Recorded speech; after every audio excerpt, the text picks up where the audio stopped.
أعوذ بالله من الشيطان الرجيم پناہ مانگتا ہوں میں اللہ کی شیطان مردود سے۔ بسم اللہ الرحمن الرحیم شروع اللہ کا نام لے کر جو بڑا مہربان نہایت رحم والا ہے۔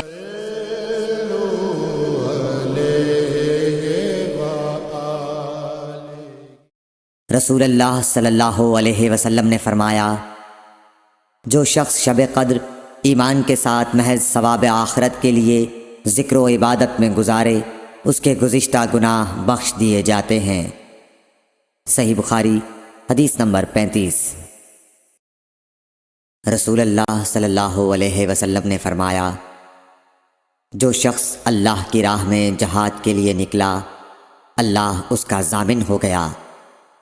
اللہ تعالیٰ فرماتا ہے، اس کو میری ذات پر یقین اور میرے پیغمبروں کی تصدیق نے اس سرفروشی کے لیے گھر سے نکالا ہے۔ میں اس بات کا ضامن ہوں کہ یا تو اس کو واپس کر دوں ثواب اور مال غنیمت کے ساتھ، یا شہید ہونے کے بعد جنت میں داخل کر دوں۔ رسول اللہ صلی اللہ علیہ وسلم نے فرمایا، اور اگر میں اپنی امت پر اس کام کو دشوار نہ سمجھتا تو لشکر کا ساتھ نہ چھوڑتا، اور میری خواہش ہے کہ اللہ کی راہ میں مارا جاؤں، پھر زندہ کیا جاؤں، پھر مارا جاؤں، پھر زندہ کیا جاؤں، پھر مارا جاؤں۔ صحیح بخاری حدیث نمبر 36۔